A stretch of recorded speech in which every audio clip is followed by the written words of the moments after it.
A dense yellow fog swirls through the streets of London. It is here we find our hero, Sherlock Holmes, sitting in a cocaine-induced haze at 221B Baker Street. I can strongly recommend a 7% solution of cocaine. Would you care to try it? Holmes is engulfed by melancholy. He yearns for mysteries to solve. My mind rebels at stagnation. Give me problems. Give me work. Give me the most abstruse cryptogram, the most intricate analysis, and I'm in my proper atmosphere.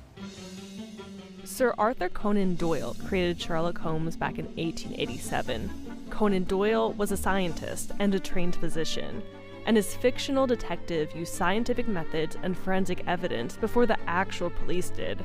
Holmes says simple explanations are sometimes the correct ones. Every problem is absurdly simple when it is explained to you. Bum, bum, bum, bum. But just as often, the unlikely explanations can be correct. How often have I said to you, once you have eliminated the impossible, whatever remains, however improbable, must be the truth. Holmes relies on deductive, inductive, and abductive reasoning to solve crimes. Deductive reasoning begins with a broad truth, then a minor premise, and finally a conclusion. Certainly there are instances where basically a case is solved by pretty straightforward sort of, if this, then that must be true. Phil Talon is the co-editor of The Philosophy of Sherlock Holmes. He says one example of this is in the Holmes story, The Adventures of the Three Students. In this story, a cheater is afoot and has copied answers to an exam. The cheater must have been tall enough to look in through the window to see that the exam papers were there. Only one of the three students is tall enough, and so therefore this tall student must be the one who did the cheating. With inductive reasoning, Holmes makes an observation, then reaches a conclusion. For example, he can identify 140 different types of cigar based on ash. So he studies pipe ashes and observes that, okay, when something looks like this, then it must have come from here. He kind of moves, as it were, from the particular back to the general. So he can examine cigarette ash at a crime scene and use his insight into ash to make a guess about how suspects died or who killed who.